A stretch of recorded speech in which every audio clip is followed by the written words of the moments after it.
Welcome back to The Francisca Show, a Jewish coffeehouse podcast, where we encourage fellow artists and entrepreneurs to collaborate and support each other while sharing their stories. I am Francisca, a singer, composer, music producer, coach, and also your host.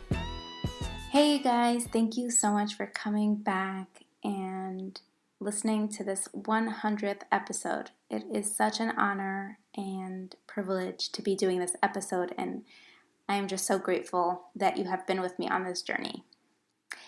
I am redoing this episode because yesterday I did a live and the audio quality was awful, so today I'm trying something else because that's my motto. If it doesn't work, just keep trying, try again, next time. Perfection is not my motto. If you know me, you know that very well by now. And I apologize, even though I'm not into apologizing. I am into apologizing, but not for this kind of stuff.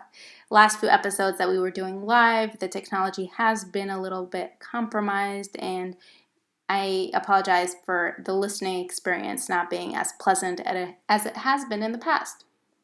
So here we go. This is the 100th episode. It's all about what I've learned over the last 99 episodes. Why do I keep doing what I'm doing? And I'll just share and be vulnerable with you, and I hope this brings value to you, and sharing this journey with you has been such a powerful learning experience for me. So here we go.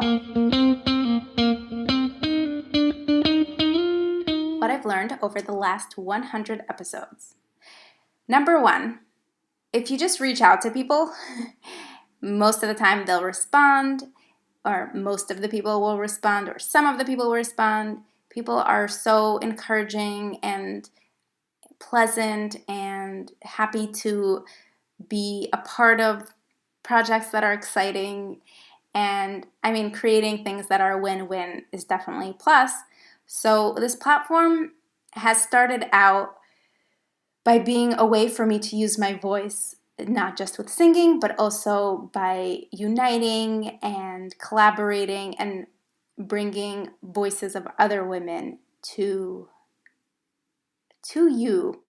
So this has been an extremely awesome way to create this database, to create one place where so many talented women are all interviewed and the stories behind the scenes are shared, and all these expectations or assumptions that people have around creative women, just to correct or create the context for what everyone here is doing. And I think it has done so much good and created so much support. And I had no idea what this podcast would be when I started out. And a shout out to Rifka Harris, who has inspired me and pushed me to start this podcast. So thank you. If you have listened throughout the episodes, I know when I started out, I was in a very down place. I was going through a really hard time because I was questioning all the efforts and time and energy and money I spent and put into all my projects and passion projects. And then realizing I can't monetize this, questioning whether I'm legitimate, whether I can justify doing all of this, putting in so much time, and it not paying for itself. And then I went through a shift, and a lot of it had to do with meeting the right people, being open to exploring new ideas, being open to change the way I think in a very, very, very significant way. And I am so happy to be here and share this journey with you and share a little bit about the growth that has come and everything I've learned from all the incredible women and some men I've interviewed and had the pleasure of having on this podcast. So if you know, I am a junkie for the high. I love creating music and singing and composing, working in the studio, interviewing, all this kind of stuff. I'm wondering if I'm missing anything. I just love creating content. I love the feedback I receive. I love being able to create something that doesn't exist. And that's the answer to the first question, which is, why are you doing this if it's so frustrating? So I cannot see myself doing anything else. I kept a 9 to 5 job once in my life. It lasted 4 months long, and it was quite a miserable experience for me. So I had to find a different way to occupy my time and to fulfill my passions and use my skills. So the next question for myself is, what have you done? What have you tried out there? Why hasn't it worked? And let me tell you this, it was life insurance, all kinds of insurance. So insurance sales, all kinds of sales, multi-level marketing companies, trying out different businesses. I was selling whatever I can to anyone around me. But then when it came to my music, I wasn't able to sell that. It was a part of me. It just felt like either unethical or something that either had to be super expensive or free. So it was very hard for me to price my own skills or my own music.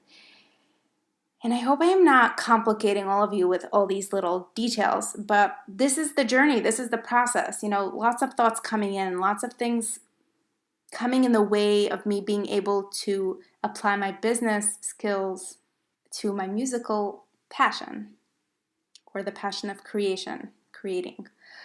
I did major in business, not in music. So as an adult, in college, I went for business. And for me, being able to merge the business and the music has been a lifelong challenge.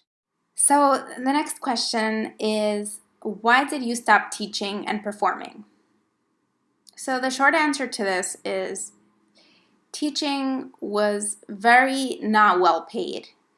My students were not motivated or as much as I would have liked them to be. I also kept moving around, so I didn't have that long-lasting relationship with my students where they actually got results I would have been proud to share with other people. And performing, just to put it out there, the amount of energy it takes to actually get a gig, do all the negotiating, show up, do the performance, leave all the social media around it, and the highs and the lows and the schlepping and later on it was the babysitting coordination, the traveling. It was so much work, so much energy, and I always felt like I wasn't getting paid enough or appreciated enough. And by appreciated enough, I meant like I didn't have the tools I needed to put on the concert or performance I wished to do, because it was low budget, because it was, we just want some entertainment for our group or for our event. It doesn't have to be professional. We'll go with whatever you have. And that kind of work breeds resentment as somebody who wants a professional level, who wants to be working with professional equipment, with a staff, with a team. Also having to negotiate on my own behalf took up so much energy. And the amount of time for one gig to come through could have been over several months. And I wasn't performing every month or every other week or even every few months. So the amount of work for the amount of pay really killed it for me. And I didn't want to go up on stage anymore if being on that stage brought any resentment or any resentful feelings for me. And with teaching, similarly, it just wasn't, even though I love my students as people, and I loved working with them, and every time I left, I had a smile on my face, it wasn't enough to keep me motivated and excited.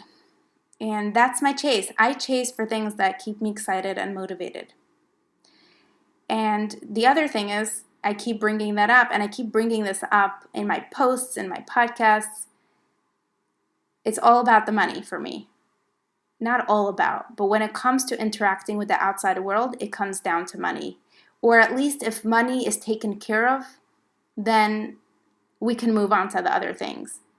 Naomi, shout out to you.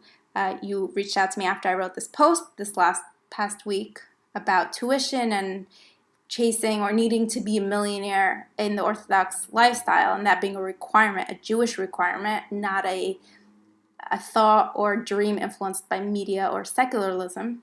And she said it very clearly. If you don't have to think about the money, then you could actually go and live your purpose. You could actually go and do all the things that you're meant to do on this world and be the best person you can be.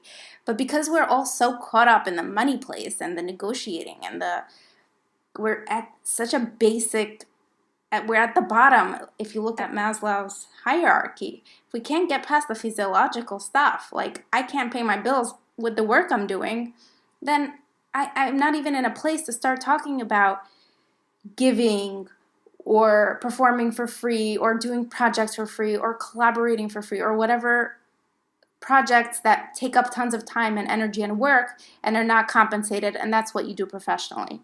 So that's what it all came down to for me.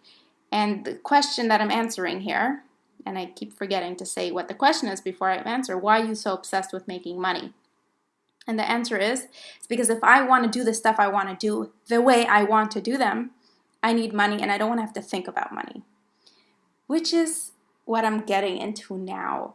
How me finding my coach, who is actually on this podcast, Jennifer Rosenfeld, she has showed me and taught me a way that I can create a business that works for me with my lifestyle, where I can earn based on what I need to create the services and to create the support I'm creating. And to continue doing this podcast that's absolutely free.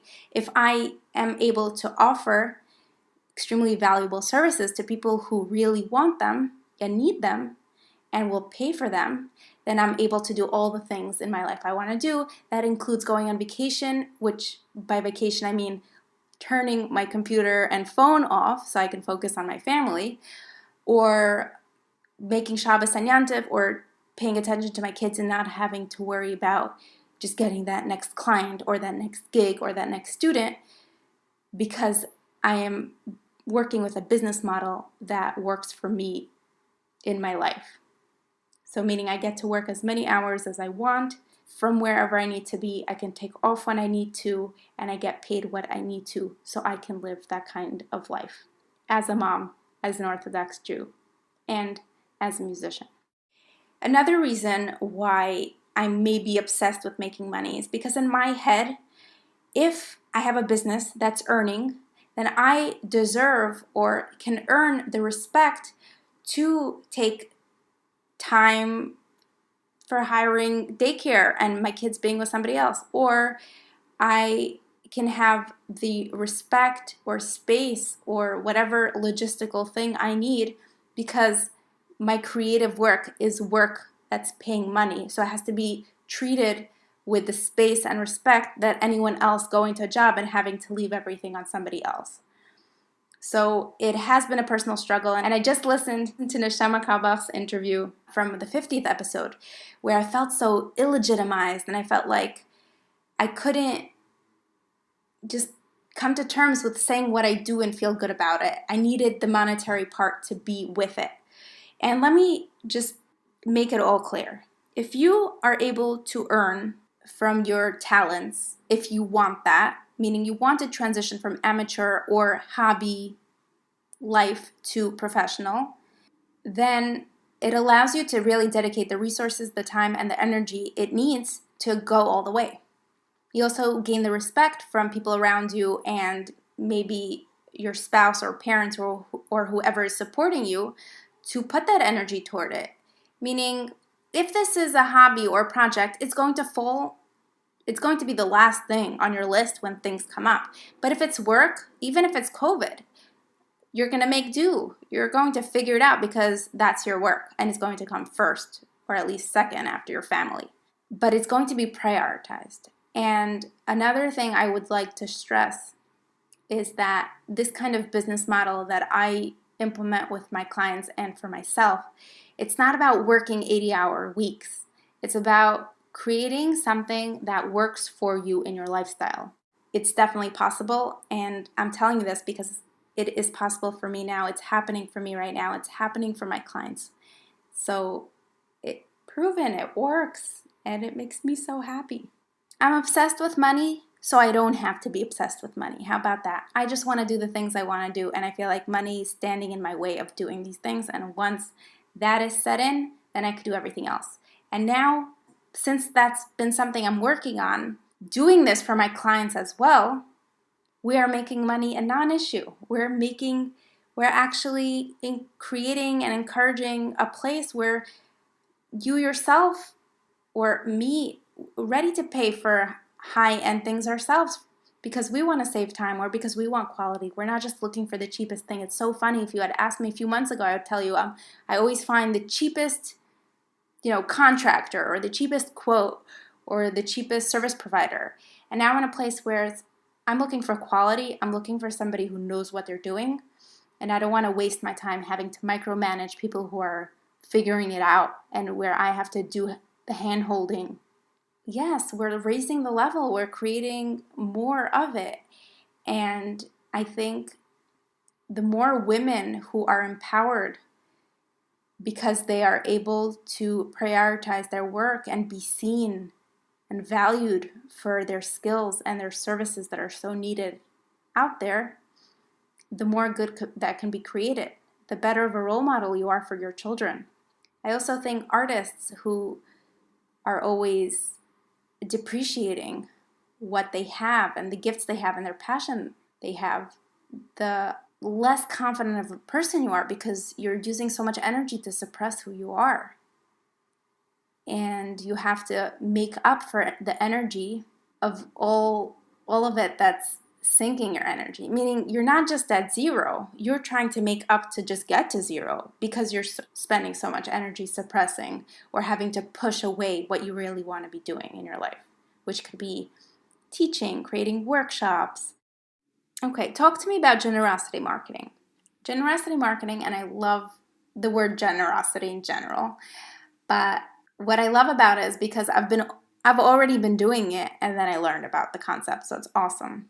It's basically creating content that's free, that is super useful and valuable to other people, provide some sort of service or support system to others, and you are not asking for money in return. And what I love about the business model that I implement and use for my clients, and this could be for any type of artist, what I love about it is that you're still able to do that. It becomes part of the business. You can actually be helping so many people because you're only charging a few people, because you only need a few clients or a handful of clients. And generosity marketing is a part of the business model. So let's say I found a job or a gig or whatever, and it would take me away from doing this podcast, or it would take me away from doing my music videos. Then I wouldn't want that kind of business. But if your business promotes your creativity and inspires you and encourages you to create more of the stuff you already love, then isn't that a win-win? Next question. How do you help creatives and musicians make money? And I think I spoke about that, but I'll just address it in a different way. We create business models where we go away or shy away from hourly rates into packages, and we charge based on results and not hours or sessions or weeks. And this is such a hard concept for so many of us to learn, especially when we're so used to charging for the hour. Because if you're charging for the hour and you want to make more money, you're going to have to work more hours. And what happens when you work the maximum amount of hours you can? You have less time for your family, you have less time for the things you want to do, and you show up for the clients you have exhausted, drained out of your mind. And is that what your clients want from you? What if you can have a business where the clients are paying you in a way that allow you to take care of your family and your needs and self-care and your creative projects, and you get to take courses or improve your skills and whatever else. And then when you show up for them, you're doing it on such a high energy level, they're able to access that energy and get the results they want based on your skills because you're always developing yourself and you're working at being your best self. Then that's so much more worthwhile to them. So do you want to be a worn out teacher who just teaches 12 hours a day or 10 hours a day? Or do you want to teach a handful of students, but their results are on a different level and you're able to access motivation and ambition that they didn't know they existed because of the type of person you are showing up to be. So that's just a few little tidbits of the work we do. And if you think about it, it's real out there. If people, if you had a celebrity out there who wanted confidentiality with a therapist or a doctor or whoever else they may hire, even a nanny, they will be paying a lot more than your average person because there are other things that they're getting in return, like confidentiality, or like they won't just get poached by somebody else because they're getting paid what they need. Another motivation for people is time is money. They don't want to have to learn everything on their own and do something on their own. So what if you offered something that takes care of all their needs in a wholesome way, where it's not just 1 hour, it's a whole experience. It's a whole new level. And I feel like I'm talking gibberish to some of you, but if this makes sense to you, it's because, and this is what has been for me. If you have seen me over the last few months, I had a baby, COVID happened, Pesach, whatnot, and I'm still plowing here, putting out episodes and doing lives. And where am I getting this energy from? The energy is coming from me doing what I'm loving, and I have to be doing this because it gives me energy to be a good mom and to be a good wife. So it sounds a little bit reversed if you think about it, but really it's the most direct way. If I was not taking care of my emotional and energetic needs, then I'm no good to anyone. So if you are a creative spirit, you have to nurture it and you have to make it support you so you can keep doing it and live your best self. Next question. Are you ever concerned with judgment, or do you have fears around judgment or fear of not being liked? And I think that's a great question. Yes, I am very concerned about people liking me. It feels really nice when people compliment me or give me feedback. I feel really sad when I'm in a position where I might be offending someone or not giving them enough time or attention that I wish I can be. When it comes to Kolisha standards or modesty standards or putting my pictures out there has definitely been a lot of going outside of my comfort zone or being scared that somebody I respect might not approve. And yes, all of that has happened. However, I have a mission: empowering creative women to live fulfilling lives. And that may mean being able to support themselves and their projects. That may be stepping out of their comfort zones. I'm not saying to do anything halachically they're not comfortable with, but I'm saying if we naturally are inhibited and we don't feel comfortable putting ourselves out there, well, in a business place, if you're not putting yourself out there, then nobody knows you exist. So how are you supposed to sell your product or your service? How are people going to know what you do? And there's so many ways of doing it with dignity or in a way you're comfortable with. But stepping out of your comfort zone is definitely a requirement in building a business, because it's not a comfortable path. It's not easy. It can be. Okay, what are you working on next? So I am finishing up my 7th album and a bunch of music videos to go along with it. Half of the album were projects where I collaborated with other singers and artists and dancers, and it has been so incredible to just do this and being able to fund this on my own. But what's next for me?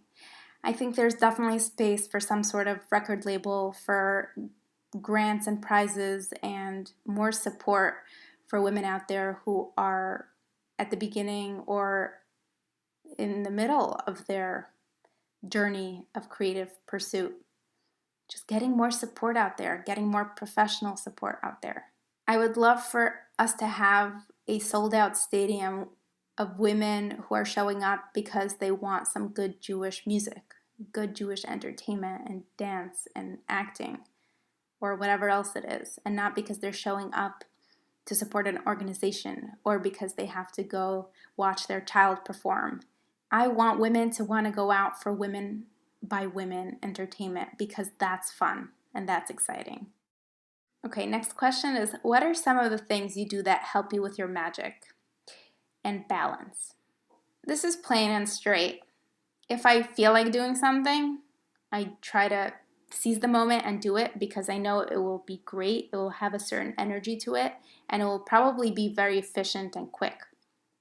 As opposed to me planning out to do something creative and then having to push and push out something that I envisioned.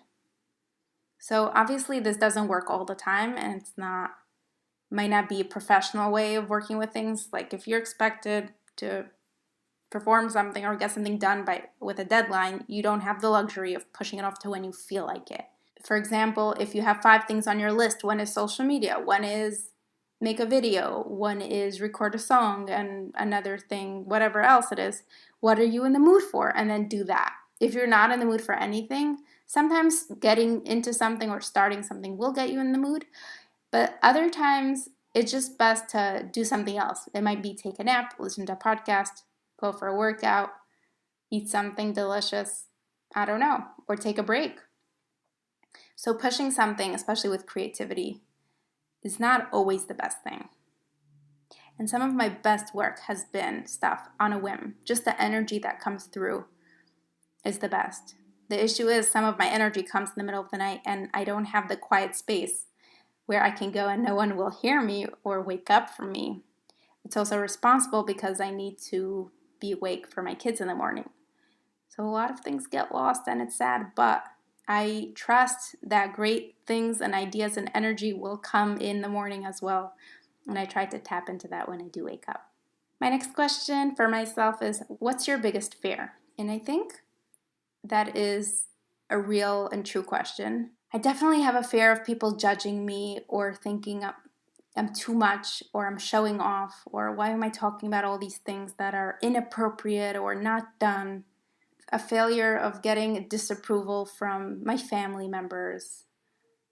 But I think I'm less and less concerned with that as I keep going because I notice all the good that's happening. I'm noticing all the empowered ladies that are coming out of this or that are being inspired to do their own projects because of what I'm doing. I mean, what a high. How good does that feel? It's like somebody else's project happened because some post I wrote a few months ago.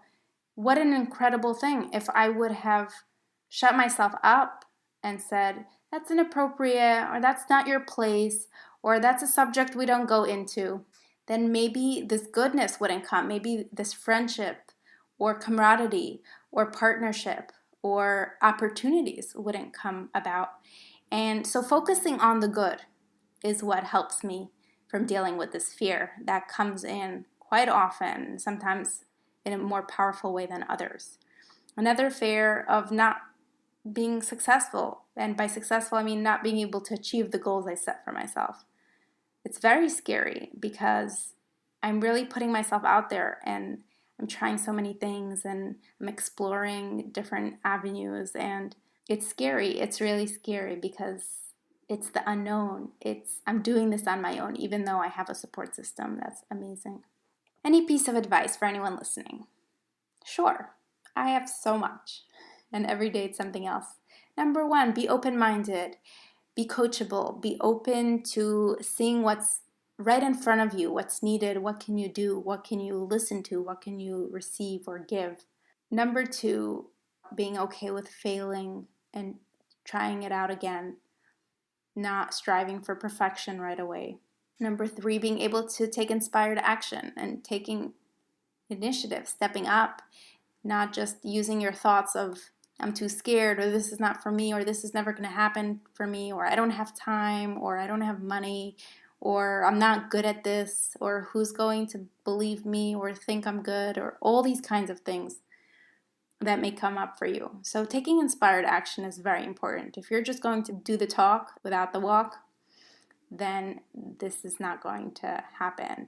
And the next thing is really being able to step out of your comfort zone, which is really all connected. My last piece of advice, get support. And the support can look like anything. It can be a podcast, it could be a book, it can be an article, it can be a rebbitzin or your friend or your family. Yes, it could be a coach as well. And for me, my coach has been a pivoting, career-changing moment for me where I decided I'm going to invest in myself. I'm going to have somebody who knows what they're doing support me. And I'm being honest with you. I was so depressed. I felt so down. Doing this podcast taught me so much about myself, about what other women are going through in this industry and in similar fields. And finding someone who believes in me and who's able to show me how I can shine or I can offer what I offer and feel validated, supported, and nurtured with what I'm doing was key, was life-changing. And I would love to be that support, whether it's me or anyone who supports you. I would love to take a part in you really going for it and doing what you're meant to do here on this earth. So I hope this was valuable information. I do not want to come across as I'm selling myself and I'm selling my coaching or whatever it is, or you have to take this business model. What I am trying to accomplish with this podcast and with this episode specifically is that this is in your hands. If you want to do something that's important to you, that makes you happy, go for it. It's possible. You can find a way to make it happen. If you keep telling yourself this is never going to happen, or this is not the right time, or I have so many things stopping me, then maybe making this a business and making this a priority will justify and validate it for you so you can actually focus on it. Do you really think your children or your family members, your parents want you to walk around feeling like you're not happy and you're not fulfilled? So think about that. I would love to hear your thoughts. I would love to hear your comments. I would love to hear what you're struggling with or what you're passionate about. I would love to know what you'd like to learn more of on this podcast. I want to thank you from the bottom of my heart for listening to my content, for holding my hand through this journey, and being so supportive and loving, because I'm learning and I'm figuring it out as I go. And you're definitely doing this with me, and you're observing or being a part of the process. It's such a privilege. I'm so grateful for it, and it's so much fun. As I get closer to my 28th birthday next month, I am just so grateful, honored, happy. I feel like I'm in a place where I'm so blessed to be doing what I love to be doing and having the support around me. And in some places, and at some times, I had to earn that respect and support. It didn't always come, and probably didn't because I didn't fully believe in myself and I couldn't ask for the support I needed. I'm ever growing and changing, and things might change, and I might be sharing different things with you later on in this journey, but I am truly happy and content with where I am today, and I feel really blessed to become the woman I want to be as a mother. I have 2 little girls, and I want to show them that they can do whatever they need to do with their life and whatever they want to do with their life. I want to thank all my guests, all my collaborators. Thank you so much for listening to the Francisca Show podcast.